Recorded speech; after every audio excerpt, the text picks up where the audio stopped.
bendecimos, les damos la bienvenida a las personas nuevas que nos estén hoy escuchando, que estén conectadas. De igual manera, les agradecemos que nos acompañen y deseamos que realmente puedan recibir de parte de Dios revelación y conocimiento de Él. Y vamos a orar para dar comienzo al estudio de esta noche. Es importante que tengamos claro en nuestro corazón, en nuestra mente, que el cristianismo no consiste en estar simplemente bajo un liderazgo que nos motive a tener fe, a creer promesas, a buscar a Dios por el beneficio que vamos a obtener de Él, el beneficio terreno, temporal, sino que ante todo podamos estar bajo líderes que realmente enseñen la palabra y que estén ayudándonos a ese conocimiento de Dios. Entonces, a veces pareciera que el estar enseñando día tras día pareciera algo soso, algo que se vuelve un poco árido. Pero si el Espíritu Santo nos está alumbrando y estamos conociendo más del corazón de Dios, más de sus propósitos para con nosotros, para con la iglesia, para con el mundo, y lo estamos aprendiendo bajo maestros que Él haya establecido, creo que realmente veremos un crecer, un caminar y un progresar espiritualmente para la vida nuestra. De manera que damos gracias a Dios por darnos a ustedes la gracia para poder escuchar, a mí que me dé la gracia para poder enseñar y podamos perseverar en ello, porque sabemos que Dios está poniendo elementos cada día. Él va de gota en gota, de porción pequeña en porción pequeña, va llevándonos a la perfección y esa es la esperanza que tenemos. De manera que lo hacemos con ese espíritu, con ese deseo, con esa certeza. Y bueno, damos gracias a Dios entonces. Les pido por favor que cerremos nuestros ojos, seamos conscientes de esa presencia de Dios que está dentro de cada uno de nosotros y que le pidamos, demostremos con nuestras palabras lo que anhela nuestro corazón. Por eso nos dirigimos a Él y le decimos en esta noche: Padre nuestro, damos gracias por la oportunidad, por la fuerza, por el querer, por el hacer, estar aquí. Es solo tú quien lo obras en nosotros y queremos en esta noche, una vez más, un día más, pedirte que nos des a tu Espíritu Santo. Él es el ejecutivo de la Trinidad de Dios. Él es el que viene a alumbrarnos, a impartirnos toda la verdad. Y necesitamos de ti, Santo Espíritu. Eres bienvenido. Declaramos que sin ti somos nada. Sin ti solo seremos infelicidad, miseria, pobreza, ceguera, desnudez. Necesitamos que tú nos alumbres, que tú abras nuestros ojos. Necesitamos que tú alumbres también la palabra de Dios, que nos des ese entendimiento espiritual de los propósitos del corazón, de la intención, de la obra de Dios. Y queremos darte gracias y pedimos que lo hagas esta noche una vez más para con todos y cada uno de los que nos encontramos en esta reunión. Gracias porque estarás hoy contestando preguntas, estarás hoy trayendo luz a zonas, a áreas que eran oscuras en nuestra vida. Y sabemos que tú eres la luz, tú eres nuestra luz y nuestra fortaleza. Sabemos que contigo está la fuente de la vida y queremos recibir de ti en esta noche. Padre nuestro, gracias porque sabemos que es tu voluntad perfecta, que tu Espíritu Santo en el nombre de Jesús esté en nuestras vidas y esté haciendo la obra que tú le has encomendado. Que Él glorifique a Cristo en nosotros y damos gracias por ello. Nos disponemos, abrimos nuestro corazón, nuestra mente, nuestro espíritu, Señor amado. Y te damos muchas gracias por lo que hay de depositar hoy en cada uno, Señor. En el nombre de Jesús, bendito seas. Anticipadamente te decimos gracias. Muchas gracias, Señor. Amén y amén, oh Dios. Estamos empezando un tema nuevo en el sentido de que queremos ver todo lo que hemos revisado de la obra de Cristo en cuanto a la justificación y la liberación. Recuerden que Él nos justifica en el sentido de que su sangre la vio el Padre cuando Jesús la presentó por los pecados de cada uno de nosotros. Y entonces el Padre nos perdonó y quitó de nosotros esa carga que teníamos de condenación que procedía del Padre hacia nosotros. A eso se llama la justificación. O sea que la justificación tiene que ver en cuanto a la relación del Padre con nosotros. Pero no bastaba eso, porque nosotros entonces tenemos dentro de nosotros mismos recuerdos, tenemos culpa, condenación, pecados, infiernos que vivimos, dolor que experimentamos y que también produjimos a otros. Y vimos que la cruz nos libera de todas esas cosas que están dentro de nosotros. O sea que la liberación tiene que ver con nosotros mismos. Entonces, la justificación hace que nuestra relación con el Padre quede nuevamente restaurada.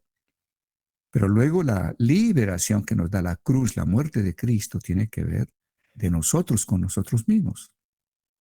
Ahora lo que pretendemos es que partiendo de ahí, ¿qué sigue? ¿Cómo seguimos creciendo para que seamos una casa espiritual y que podamos ofrecer sacrificios espirituales que sean agradables a Dios?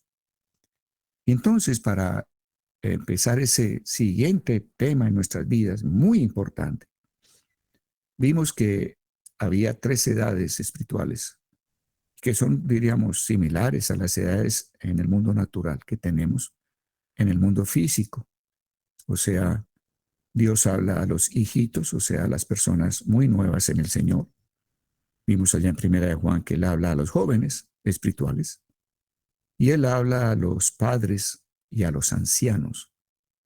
O sea que podríamos ver que hay 3 edades: niños, jóvenes y la gente ya madura. Dentro de la gente madura están los padres, y padres son los que ya tienen hijos espirituales, le hemos compartido a otros de la palabra de Dios.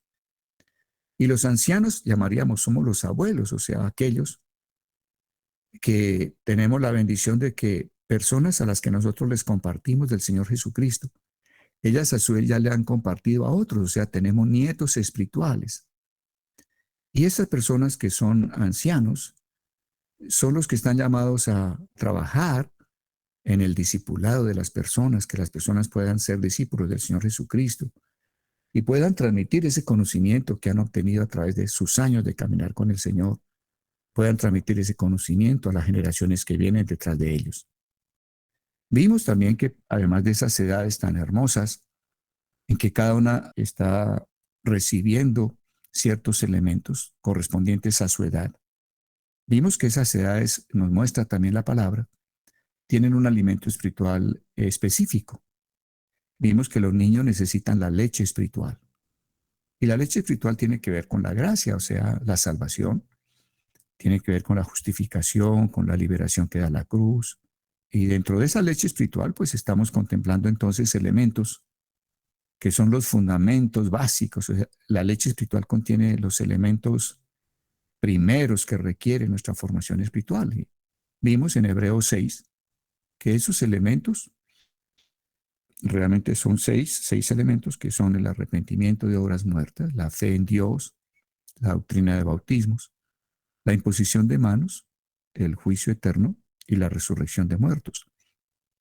De manera que diríamos que la leche espiritual consiste en que entendamos espiritualmente esos 6 grandes principios que Dios ha establecido en la palabra de Dios.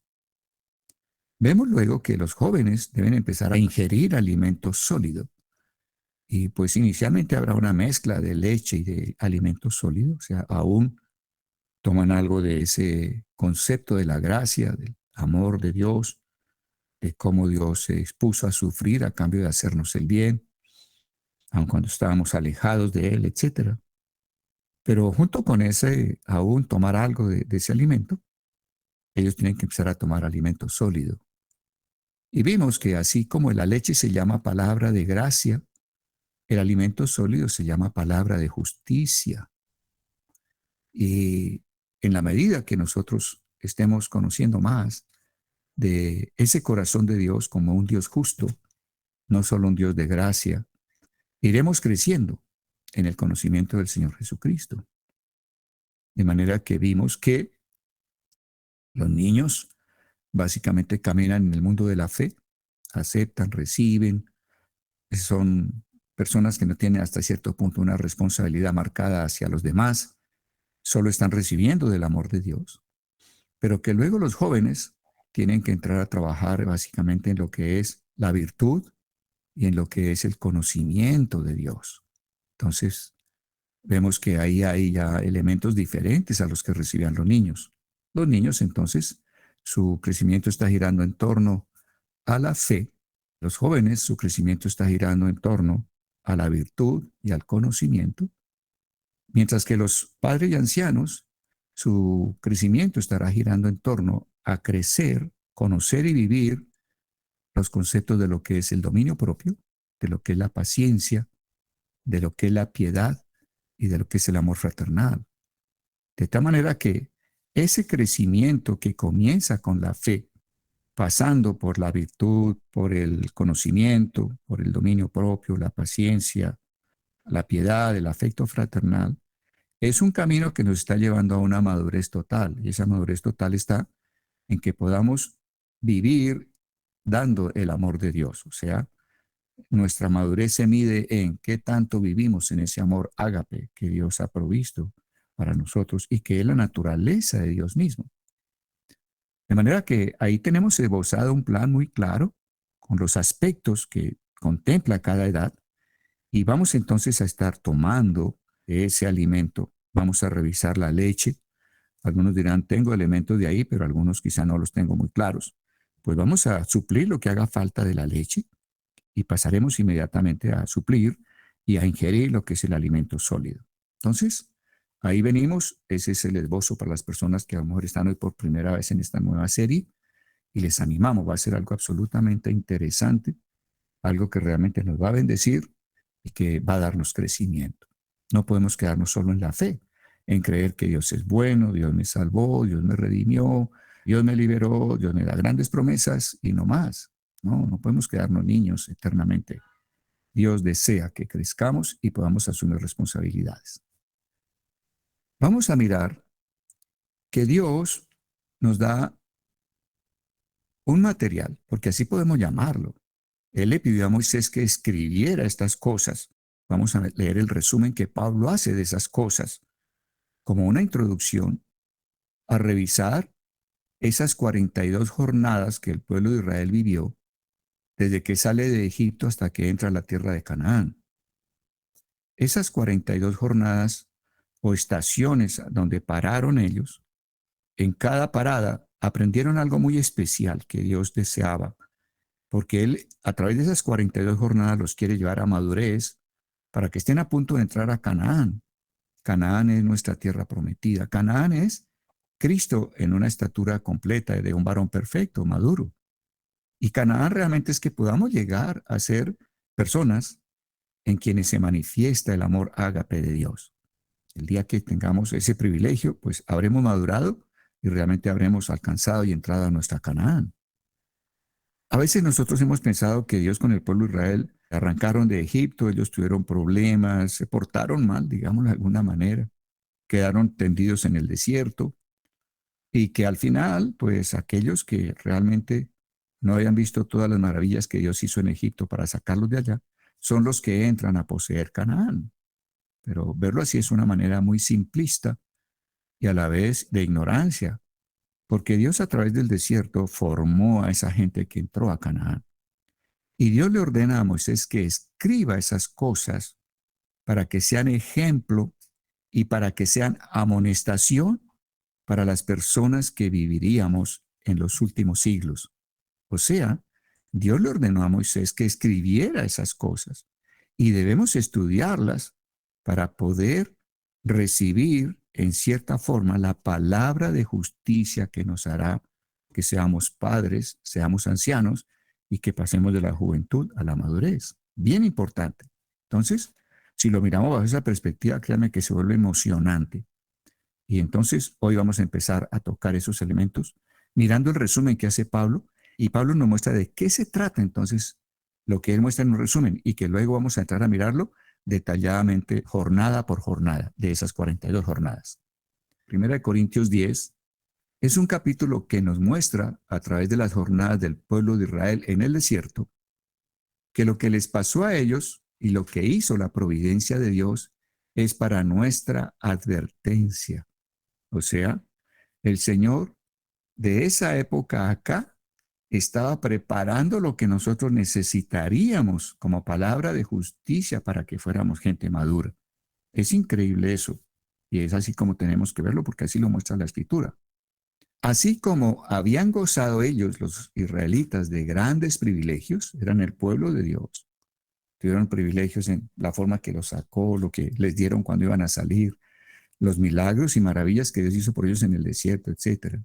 O sea, así como habían gozado de grandes privilegios, ellos a través del desierto también habían caído bajo graves castigos.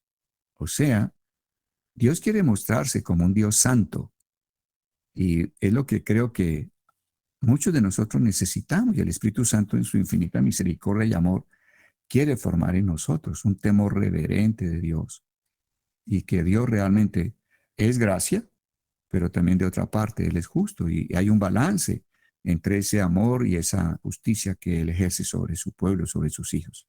Ese balance muchos no lo tenemos. Vemos a Dios solo como un Dios de gracia, perdonador, diríamos muy amplio, muy laxo, muy flojo, muy largo. Podemos andar de cualquier manera, pero seguimos aceptando ignorantemente que seguimos siendo hijos de Dios, que tenemos derecho a sus promesas, que tenemos derecho a su bendición. Y ahí hay algo que Dios quiere empezar a corregir. O sea, los niños pueden pensar así, pero cuando empiezan o entran a ser adolescentes y jóvenes, el papá empieza a apretar un poquito, a hacerles ver que la vida no es solamente eso. Era necesario, pero no es lo único que consistía la vida de ellos. Creo que ese es el proceso. Y estas cosas les acontecieron como ejemplo. ¿Ejemplo para quiénes? Para nosotros, los de los últimos siglos. Y están escritas para amonestarnos a nosotros, a quienes han alcanzado los fines de los siglos. O sea, ese verso es absolutamente claro e indica que estamos realmente en lo que debemos estar. Somos personas que realmente pertenecemos a los últimos siglos, a los finales, a los tiempos finales, y que eso Dios ordenó que fuera escrito para nuestro ejemplo y para nuestra advertencia. Recuerden que la advertencia también se puede traducir como consejo. Y recuerden también que estas cosas que vamos a estar leyendo tienen que ver con amonestaciones de Dios para nosotros. Así lo dice la Escritura.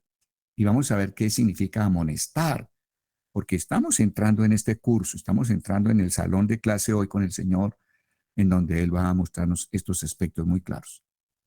Dice Pablo, porque no quiero, hermanos, que ignoréis, y él empieza entonces a hacer una descripción de algunas de las jornadas para representar así a todas las jornadas. El Espíritu no quiere que ignoremos estas jornadas. El Espíritu Santo está diciéndonos hoy, Dios ordenó escribirlas porque son ejemplo para nosotros y son advertencias para nosotros. Entonces, ese es el título con que comenzamos esta lección hoy. No quiero, hermanos, que ignoréis que nuestros padres todos estuvieron bajo la nube y todos pasaron el mar, y todos en Moisés fueron bautizados en la nube y en el mar. En estas pocas palabras que está diciendo aquí Pablo tan rápido, él está sintetizando las jornadas que vamos a encontrar ya en Números 30 en adelante, las jornadas que se llamaron Ramesés, que se llamó Sucot, que se llamó Etam, que se llamó Pipahirot. O sea, Pablo está describiendo las primeras 6 jornadas. Salen de Egipto a Ramesés, de Ramesés pasan a la siguiente parada que es Sucot, de ahí pasan a Etam, pasan luego a Pijajirot, y en cada sitio de estos, esos sitios muchos de ellos no tenían nombre cuando llegaron, ellos iban caminando por un desierto y pararon en sitios que no eran ciudades que tenían ya un nombre. Algunos de esos nombres, ellos les pusieron ese nombre, indicando algo de lo que aprendieron, o sea, de qué trató el tema que ellos tuvieron allá. Y vamos a revisar cuando estudiemos jornada por jornada, cómo la traducción de esos nombres le da sentido a lo que ellos estaban aprendiendo. Son una descripción de la naturaleza del aprendizaje que tuvieron en cada una de esas paradas. Entonces se vuelve algo muy enriquecedor y muy poderoso. Sigue Pablo dando un resumen. Dice, y todos comieron del mismo alimento espiritual. Ahí se refiere a la jornada del maná que fue dado en el desierto de Sin. Y todos bebieron la misma bebida espiritual, porque bebían de la roca espiritual que los seguía, y la roca era Cristo. Ahí Pablo, al decir estas cosas, está refiriéndose a las jornadas de Refidim y otras que fueron posteriores, donde también se dio agua de la roca. Por eso dice, la roca espiritual los seguía. No era solo en Refidim que la roca les dio agua, pero en Refidim fue la primera vez que salió agua de la roca. Y recuerden que la palabra nos dice que esa roca era Cristo. Cristo estuvo siguiendo al pueblo de Israel a través de esas jornadas. Pero de los más de ellos, dice el verso 5 de 1 Corintios 10, pero de los más de ellos no se agradó Dios, por lo cual quedaron postrados en el desierto. O sea, quedaron esparcidos, es la palabra que usa la Escritura. Ellos iban muriendo. Recuerden que Dios dice, ok, ustedes en 40 días conocieron la tierra prometida. Ustedes no creyeron que yo se la había dado y que podían entrar a poseerla. De tal manera que por cada día van a vagar en el desierto un año. Entonces vagaron 40 años hasta que murieron toda aquella generación que no confió en Dios. De modo que ellos iban caminando e iban quedando los cadáveres totalmente esparcidos a través del caminar por el desierto, los cadáveres de ellos. Pero de los más de ellos no se agradó Dios, por lo cual quedaron postrados, esparcidos en el desierto. Ahí están Ritma y demás estaciones que vivieron durante esa temporada. Mas estas cosas sucedieron como ejemplos para nosotros. A ver, atentos a lo que estamos leyendo. Mas estas cosas sucedieron como ejemplos para nosotros. Y sigue diciendo Pablo, para que no codiciemos cosas malas como ellos codiciaron. Yo intencionalmente en el texto les puse en negrilla el pecado que cometieron, al cual se está refiriendo Pablo en cada uno de estos elementos en que Pablo se detiene para mirar qué fue lo que ellos hicieron equivocado en cada una de esas estaciones. Dice acá, para que no codiciemos cosas malas como ellos codiciaron. Ahí tenemos algo que pasó en esa jornada que se llamó Kibrot Hataaba, que traduce tumbas de los codiciosos. Sigue Pablo hablando de los problemas que ellos vivieron, que Dios le dijo a Moisés, escríbelos porque son ejemplo y son advertencia para las personas que van a vivir los tiempos finales. Moisés escribió una carta para nosotros. Esto que está leyendo hoy es una carta que Moisés escribió por orden de Dios para ti. La escribió para mí. A ver, no mires esto como algo ajeno, como una cosa que vas a obtener como un conocimiento solamente intelectual. Te están escribiendo a ti. Es una carta del cielo para ti. Si la vemos así, vas a ver que va a ser poderoso lo que el Espíritu va a hacer en todos nosotros. Dice acá, ni seáis idólatras. Entonces, fíjese, codiciaron los pecados que cometieron. Ahora viene la idolatría. Dice, ni seáis idólatras como algunos de ellos, según está escrito. Se sentó el pueblo a comer y a beber y se levantó a jugar. Eso fue en el monte de Sinaí, cuando Moisés estaba recibiendo las tablas y Aarón se quedó con el pueblo e hizo aquel becerro de oro. Ellos se pusieron a festejar, o sea, eso fue una fiesta de idolatría. Ni forniquemos, como algunos de ellos fornicaron y cayeron en un día 23,000. Eso fue en los campos de Moab. Estaban a puerta de entrar en la tierra de promesa. Y entonces allí Balac, que es un rey que no está agradado con la bendición que tiene el pueblo de Israel, llama a Balaam, que era un profeta, y era profeta, pero era un hombre que tenía su corazón totalmente corrupto. Él quería hacerlo por dinero. De manera que era un hombre que tenía un don dado por Dios, pero su corazón era un corazón corrupto. Entonces él ejercía el don por dinero. Y entonces dice acá, ni forniquemos como algunos de ellos fornicaron y cayeron en un día 23,000. Eso fue en los campos de Moab, en Sitín, por la treta que les preparó Balac por consejo de Balaam. El siguiente Balaam le dice a Balac, ya vamos a revisar todas esas estaciones detenidamente. Le dice, no, que las mujeres del pueblo que ellos quieren sacar, quieren invadir, vengan y forniquen con los hijos de Israel, póngalos a fornicar, manden las mujeres, no hay ningún problema. Y efectivamente ellos caen en fornicación y entonces, ¿qué hace Dios? 23,000 mueren. Verso 9. Ni tentemos al Señor. ¿Qué es tentar? Llevar a Dios a que se ponga airado. ¿Qué es lo que hace que Dios se ponga airado, se enoje? el que no le creamos, el que no confiemos en su palabra. Entonces aquí está diciendo, ni tentemos, o sea, airar a Dios, ahí tienen otro pecado, está en negrilla, ni airemos al Señor como también algunos de ellos le tentaron, le airaron y perecieron por las serpientes. Eso fue lo que aconteció en una jornada que se llamó Salmona. Verso 10. Ni murmuréis, o sea, otro pecado, murmuración, como algunos de ellos murmuraron y perecieron por el destructor. Eso fue lo que aconteció en esa jornada que se llama Keelata. Verso 11. Y estas cosas, o sea, miren cómo Pablo ha hecho como una especie, tomó algunos elementos para darnos como un mostrario de esas 42 jornadas. Pero ahí Pablo realmente mostró 4 o 5 jornadas nomás. Pero él quiere decir, miren lo que pasó en estas jornadas, miren que la gente pecó contra Dios en estas jornadas, en cada jornada cayeron en un pecado diferente y miren lo que le sucedió, miren la reacción que Dios tuvo. Ojo, esto sirve para ejemplo de ustedes y para una amonestación de ustedes que son los de los tiempos finales. ¿Quiénes son los de los tiempos finales? Pues personas que hemos recibido el Evangelio de Cristo. O sea, estamos recibiendo lo que Dios había prometido a través de todos los profetas.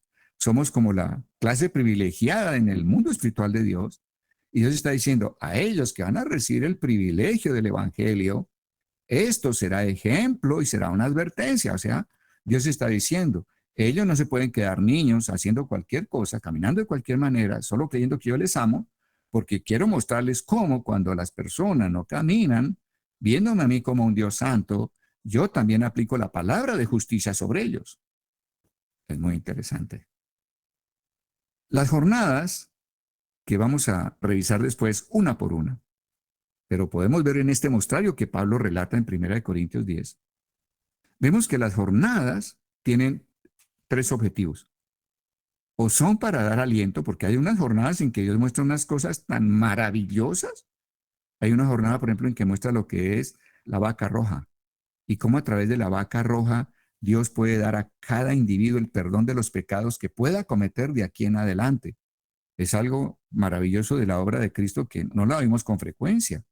Y es una jornada entera en la que Dios solo está mostrándoles que Él ha provisto ese perdón si nosotros nos humillamos ante su presencia y ante su gracia en caso de que haya un pecado. Entonces, hay jornadas que son de aliento absolutamente increíbles, pero hay jornadas que son de reprensión y hay jornadas que son de reproche, en que Dios habla abierta y claramente al pueblo. Y quiero reiterar hasta que quede esto grabado esta noche. Se escribió, Dios se tomó el tiempo de llevar a estas personas, a ese pueblo, problema tras problema, hizo que se escribiera, hizo que entendiéramos lo que cometieron equívoco y lo que Él a cambio hizo para que sea advertencia para nosotros, advertencia para nosotros. Entonces, ese es el espíritu, el aroma, esa es la fragancia que debe quedar esta noche en nosotros. Dios quiere que crezcamos y Dios hizo que el pueblo de Israel caminara parando 42 veces en el desierto para que vieran algunas cosas que Dios desea que entendamos y sepamos cómo Dios obra si nosotros caemos en la misma cosa. Estas jornadas hacen que estemos abiertos a todas estas amonestaciones. ¿Para qué la palabra amonestación? Amonestación es la palabra noutesia en griego y se llama así a las instrucciones de palabra, en este caso la palabra escrita, ¿no? Dios le dijo a Moisés, escribe estas cosas para ejemplo y advertencia. Escribe estas cosas para que sean una amonestación para la gente de los últimos tiempos. Nosotros, para ti, para mí. Entonces él dice acá, amonestación se llama a las instrucciones de palabra para poner en nuestra mente el propósito de Dios. Wow, entonces amonestación es una palabra bien importante. Es una instrucción dada por palabra para que se ponga en nuestra mente, se fije en nuestra mente cuál es el propósito de Dios. El propósito de Dios es, yo soy amor, yo soy gracia, pero yo también soy un Dios justo. Soy un Dios justo. Por lo tanto, yo voy a infligir castigos a estas personas, como lo pueden ver en las jornadas. Hubo gente que murió, hubo gente picada por serpientes, hubo gente que perdió la comunión, hubo gente a la que se le tragó la tierra, hubo gente que entendió que no tenía que murmurar contra un líder que realmente fuera puesto por Dios, etc. Las enseñanzas que hay son maravillosas y vamos a revisarlas después. Estas jornadas hacen que estemos abiertos a todas estas amonestaciones. Muy bien. Entonces, vemos acá que en las escrituras ya mencionadas por Pablo, como una especie de un resumen, como él nos da como un brochazo ahí a la carrera, pero él quiere es que cojamos el espíritu de eso que escribió Moisés para nosotros. Dice, en las escrituras ya mencionadas, la amonestación es, ¿cuál es la advertencia general? No pecar para no caer. ¿No caer en qué? Bajo castigo. La advertencia es no pecar para no caer bajo castigo. Por eso vamos a ver adelante qué quiere decir eso que nos decía la escritura. El que cree estar firme, mire que no caiga. Uno nunca se preguntó, ¿caiga en qué? ¿Caiga de qué? ¿Caiga a dónde? Bueno, pues empecemos a abrir esa escritura porque la vamos a mirar al final. La amonestación es no pecar para no caer. ¿Caer en qué? Bajo castigo. Continuemos. Los pecados de los israelitas fueron ejemplo de infidelidad. Todo pecado en el fondo es una infidelidad para con Dios. Amaron más los ídolos, amaron más el ser codiciosos, amaron más el sexo, amaron más el murmurar. Ahí hay una infidelidad. Entonces miren que Dios está haciéndonos ver como un Dios de amor, un Dios de fidelidad, un Dios que espera de nosotros la misma naturaleza fiel hacia Él. Él ve todos estos pecados que cometió en cada estación el pueblo de Israel, los ve como simplemente o llanamente más bien infidelidad. Él está dando un nombre que cobija todas estas faltas que ellos cometieron, la cual se puede dar también en muchos ahora en la dispensación del Evangelio. O sea, esos pecados que se dieron allá en el pueblo de Israel en el desierto, también se podrían dar en nosotros que estamos andando ahora en el Evangelio. Los castigos que Dios ejecutó en ellos son también lecciones manifiestas para edades pasadas y escarmentadas en cabeza ajena. Eso no es algo que de pronto va a suceder. Sucedió el pecado y sucedió el castigo de Dios. O sea, Dios está diciendo, quiero que aprendan en gente que vivió tanto tiempo atrás de ustedes y que recibieron castigo en sus propias cabezas. Quiero que ustedes puedan entender, puedan aprender de lo que sucedió a ellos en ese tiempo. Es un Dios de amor diciendo, quiero que aprendan. Esto es lo que no se debe hacer. Dios las ilustró de una manera prodigiosa y en tantos aspectos para que recibamos de ellas la instrucción necesaria. Entonces, fíjense que estamos viendo jornadas que no van a hablar solo de gracia, Dios me ama, Dios es bueno, Dios me perdonó, la cruz es maravillosa, me circuncida. No, no, no. Adelante el Señor dice, bueno, ya está bien que seamos niños, pero no pueden quedarse niños eternamente. Vamos a crecer porque necesito una iglesia crecida, una iglesia madura, una iglesia que tenga verdaderos padres y ancianos para los cientos y miles que yo estoy dispuesto a traer en la cosecha del tiempo final. Ahí está claro el propósito de Dios. Y está claro el por qué nosotros estamos dando este tiempo y estar en oración delante de Dios para que Él haga en ti estas cosas, te lleve a crecimiento y tú puedas ser esa persona con la cual Dios va a poder contar para el derramamiento del Espíritu, para el gran avivamiento, la gran cosecha de almas que Dios va a traer. Entonces, está claro hacia dónde va el Señor. Continuemos. La caída no significa la condenación eterna. Eso aquello de que el que cree estar firme mire que no caiga, no es un caer en el sentido de que caemos en una condenación eterna, sino el castigo corporal de la muerte en el desierto. Eso fue lo que sufrieron ellos, una muerte corporal en el desierto. Ahora, uno dice, bueno, si yo no pierdo la salvación porque tengo el Espíritu del Señor, porque Él me engendró, entonces pues creo que aquí no hay ningún problema. Pero eso es pensar como niño. ¿Por qué razón? ¿Cómo hay que pensar como una persona ya adulta, como jóvenes que estamos mirando hacia adelante el crecimiento? Hay una diferencia muy clara entre lo que es la salvación que Dios nos da y otra cosa es el galardón que Dios nos da. El niño solo piensa en que soy salvo, el niño solo piensa yo soy hijo de mi papá siempre trae comida, mi papá siempre tiene techo, yo no tengo que preocuparme por nada de eso, yo vivo feliz. Pero la persona que ya está saliendo de la niñez dice, óyeme, yo tengo que hacer algo, ¿cierto? ¿Qué voy a hacer? Óyeme, la vida hacia adelante tiene galardón. O sea, si yo manejo bien mi tiempo, si yo hago las cosas correctas, más adelante me va a ir muy bien. Nosotros somos llamados a una vida eterna, a una vida que nunca terminará. Y entonces, dependiendo de lo que hagamos aquí, ahora como jóvenes, como padres y como ancianos, dependiendo de eso, saliendo de la niñez, de eso depende nuestra eternidad. Dios dice, al que es fiel en lo poco, lo pondré sobre lo mucho. Al que fue fiel sobre un talento, lo pondré sobre una ciudad. Al que fue fiel sobre 2 talentos, lo pondré como gobernador sobre 2 ciudades. Al que fue fiel sobre 5 talentos, lo pondré como gobernador sobre 5 ciudades. Dios está hablando de que va a dar talentos, una recompensa según nosotros estemos caminando en madurez con Él.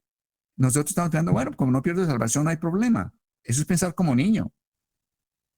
Pensar como adulto es, no, Dios me ama, me ha dado una niñez maravillosa y yo voy a trabajar de acuerdo a como Él lo establece, porque yo quiero tener el galardón.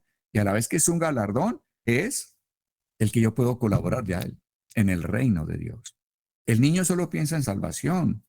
El joven y el adulto y el anciano tienen que pensar en el reino, en la lucha, en la batalla, en la victoria, en la derrota. Eso es diferente. Y es a lo que Dios está despertándonos y nos va a despertar con estos estudios que hemos comenzado. Muy bien. Entonces, la caída no significa condenación eterna, sino el castigo corporal de la muerte en el desierto. Así que el que piensa estar firme, mire que no caiga. Creer estar firme es estar en una soberbia oculta. Cuando tú dices, no, yo tengo la salvación, eso no hay necesidad de preocuparse. ¿Cuál responsabilidad, por favor? No, no, no. El cristianismo me gusta, pero porque es muy chévere, es una cosa light, solo amor, solo promesas, todo es bendición, todo es prosperidad, no hay problema. Ojo, estás en una soberbia oculta.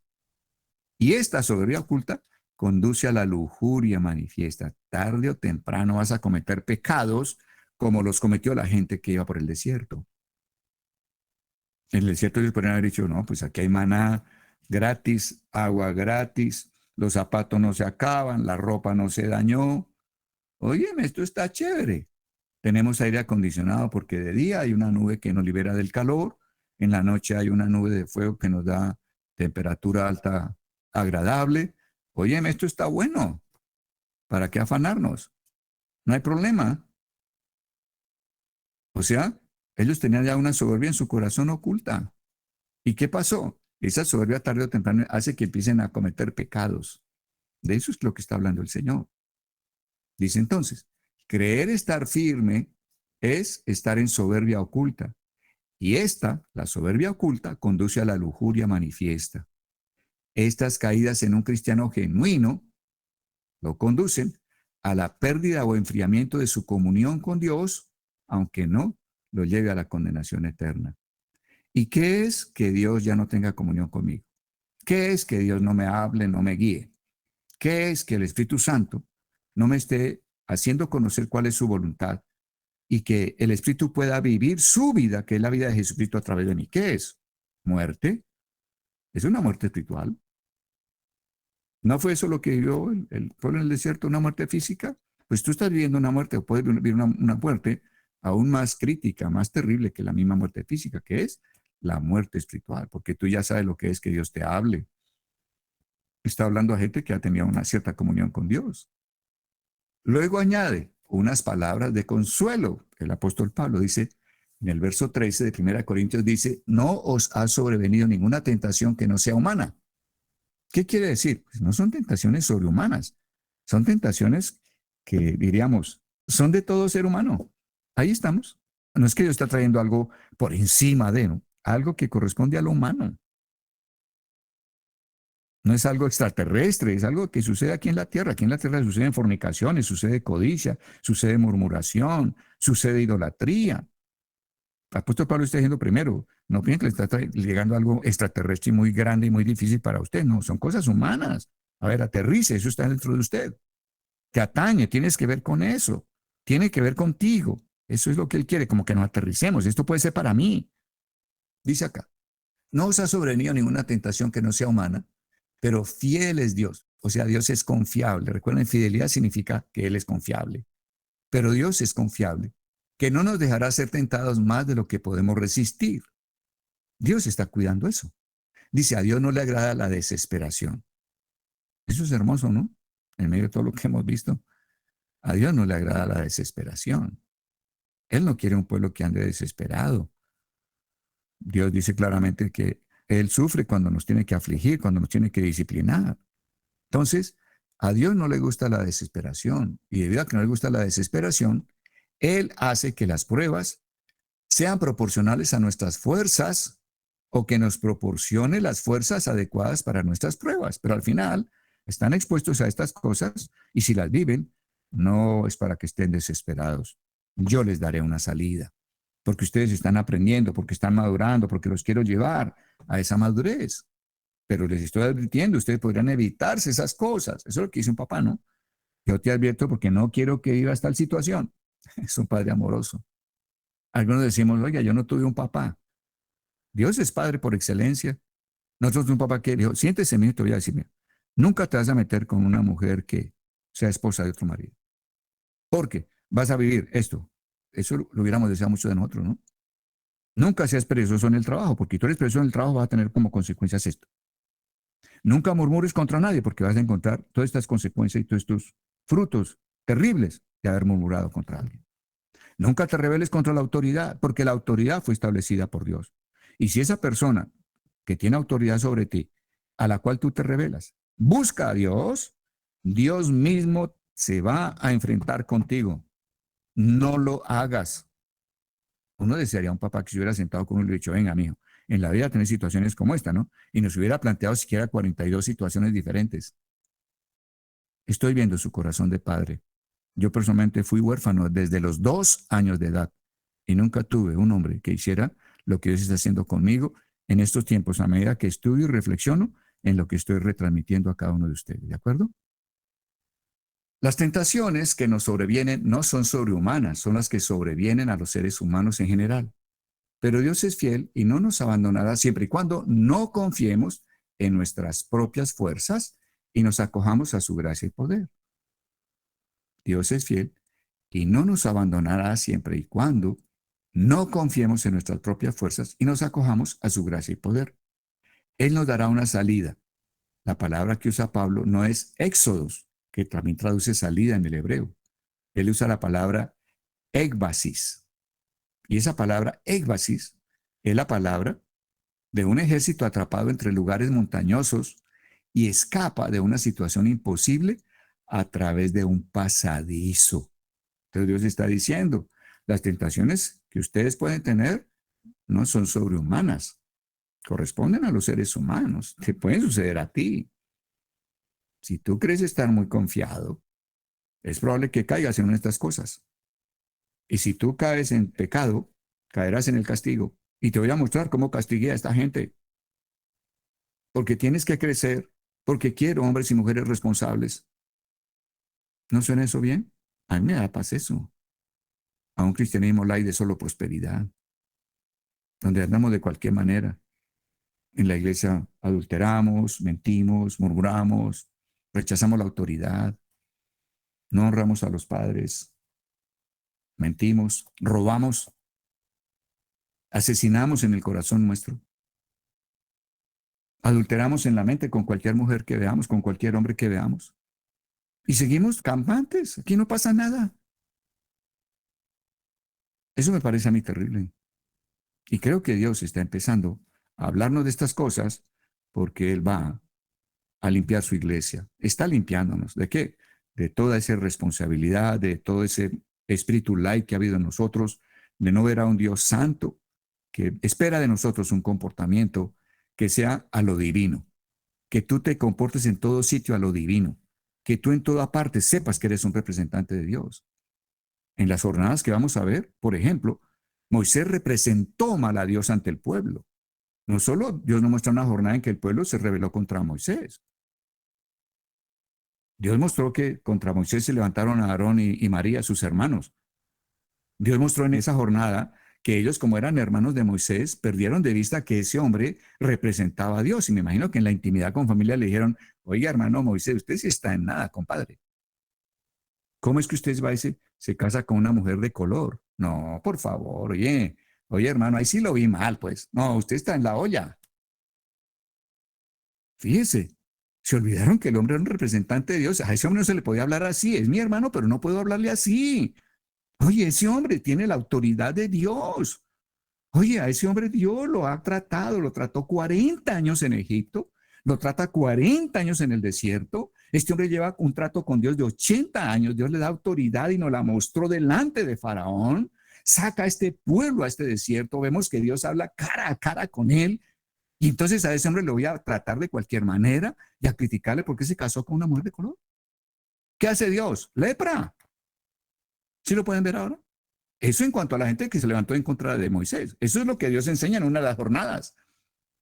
Pero en otra jornada, Dios le dice a Moisés, háblale a la roca para que les dé agua.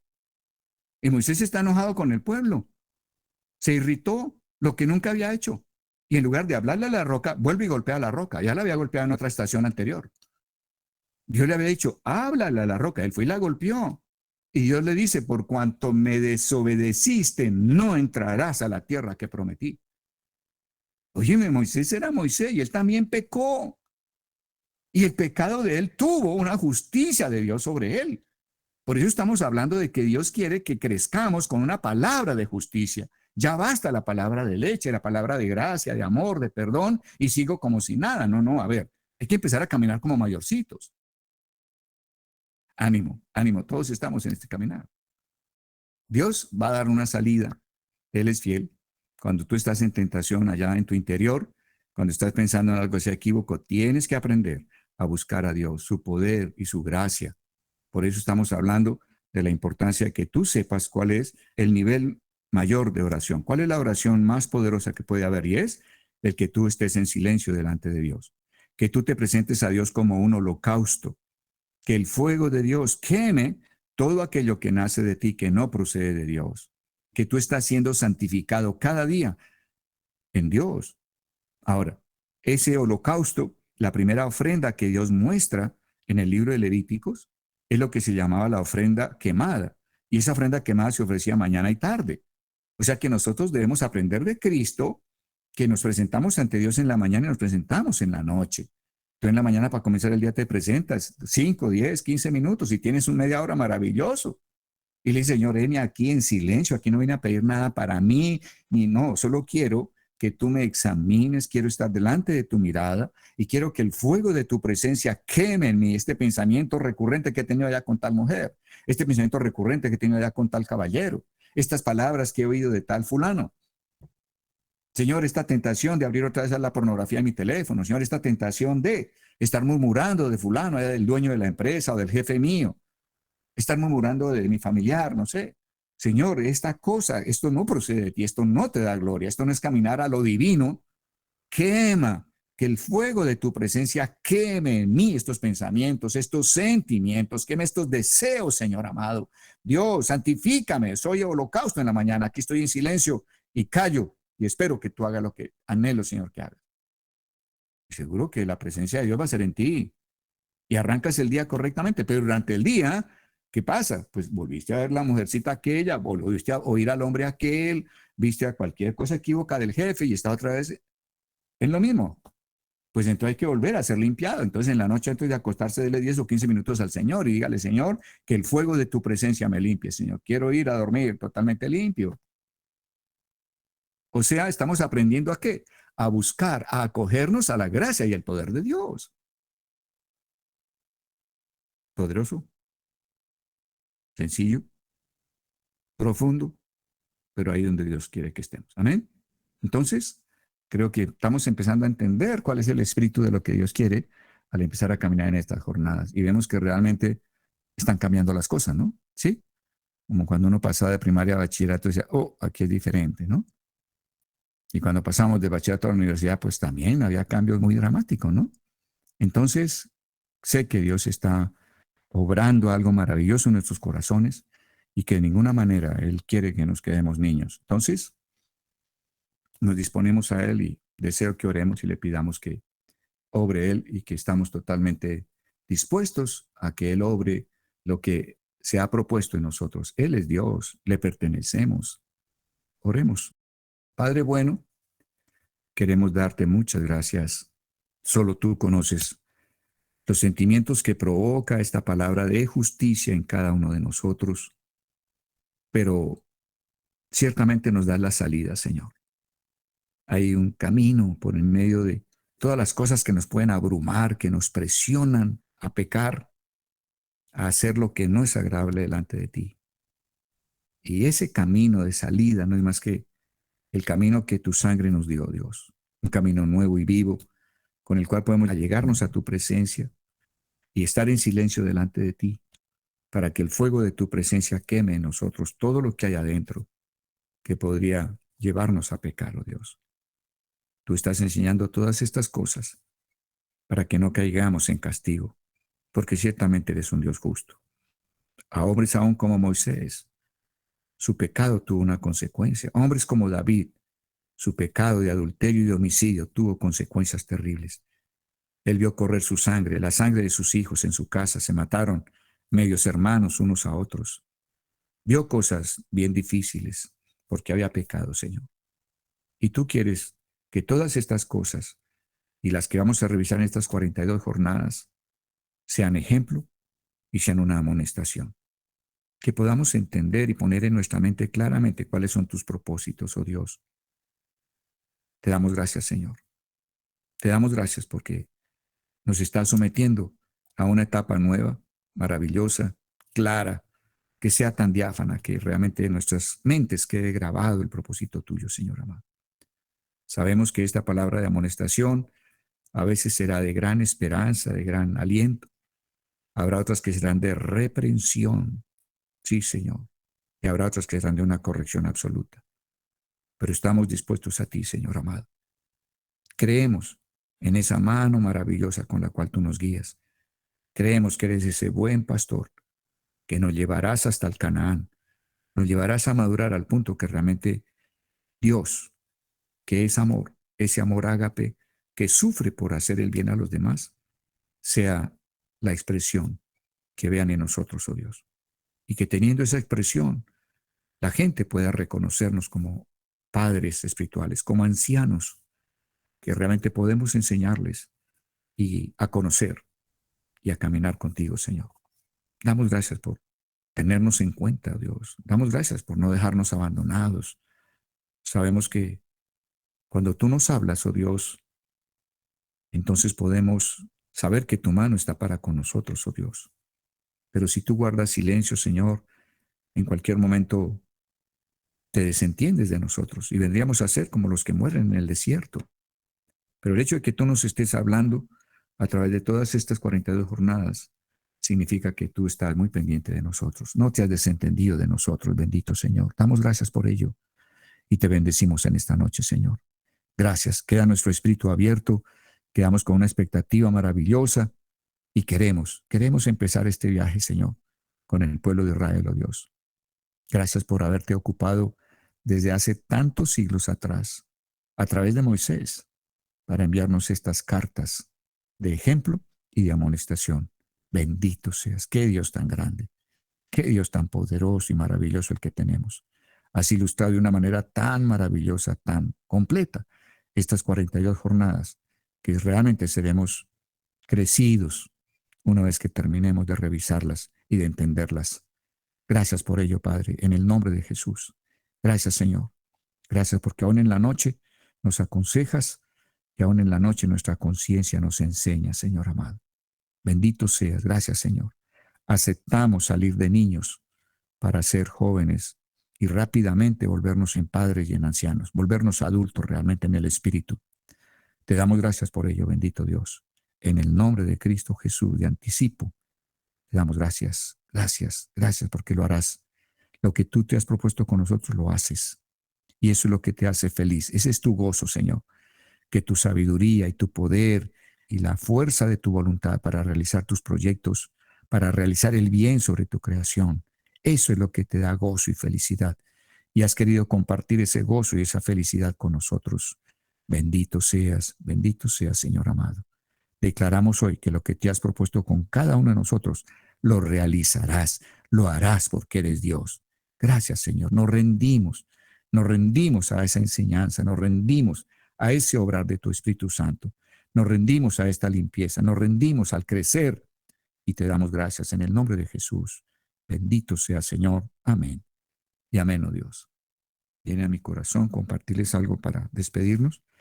Alguna vez una de mis nietas tenía ya 7, 8 años y empecé a hablarle de que venía el tiempo en que ella tenía que empezar a dar a otros, a servir a otros, a llenar necesidades que ella veía en otros, que ya se acababa el tiempo en que todos los que la rodeábamos íbamos a estar llenando sus necesidades. Ya se acaba la época de solo recibir, solo recibir, solo recibir, y que venía la época en que ella debía empezar a dar y a llenar cosas que otros necesitaban y que ella podía suplirles. Y me acuerdo que me oía atentamente. Y un día cualquiera en la mañana, madrugamos a esperar el bus del colegio. Y estando esperando el bus del colegio, me dijo, abuelo, ¿sabes una cosa? Le dije, cuéntame, mija. Me dijo, yo no quiero crecer. Le dije, ¿por qué? Dijo, no, yo quiero quedarme niña. Yo no quiero esas responsabilidades, abuelo. Yo no quiero crecer. Y me lo decía muy honestamente. Era un sentimiento genuino en ella. Muchos de nosotros quizá le podríamos decir a Dios lo mismo de una manera muy honesta y genuina. Dios, no quiero crecer. Pero lo que realmente Dios pretende es que nos entreguemos a crecer y podamos ser hombres y mujeres que como hijos adultos maduros podamos colaborarle en el reino, en el reino, en el reino. No solo ahora, sino en el reino que comenzará en el milenio. Entonces, estamos jugándonos nuestro futuro ahora. Nuestro futuro, nuestra eternidad, nos la estamos jugando ahora. No te permitas perder el galardón que Dios tiene para ti. Amén. Dile a Dios, muéstrame el galardón que tienes para mí, Señor. Atrévete a decirle, Señor, déjame ver lo que tú tienes para mí a la eternidad, Señor. Pidámosle eso y sé que Él va a empezar a hablarnos acerca de eso y nos va a animar. Y a lo mejor a los más desanimados les va a mostrar lo grande que Él tiene, porque así los va a animar. Amén. Entonces creo en ese papá bueno que nos dice, si tú me pones atención, vas a obtener tales cosas. Yo creo que Él es así de bueno y es un papá maravilloso. Amén. Entonces lo reto a que abramos el corazón de hijos a un papá tan excelente como el que es nuestro Dios y nuestro Creador.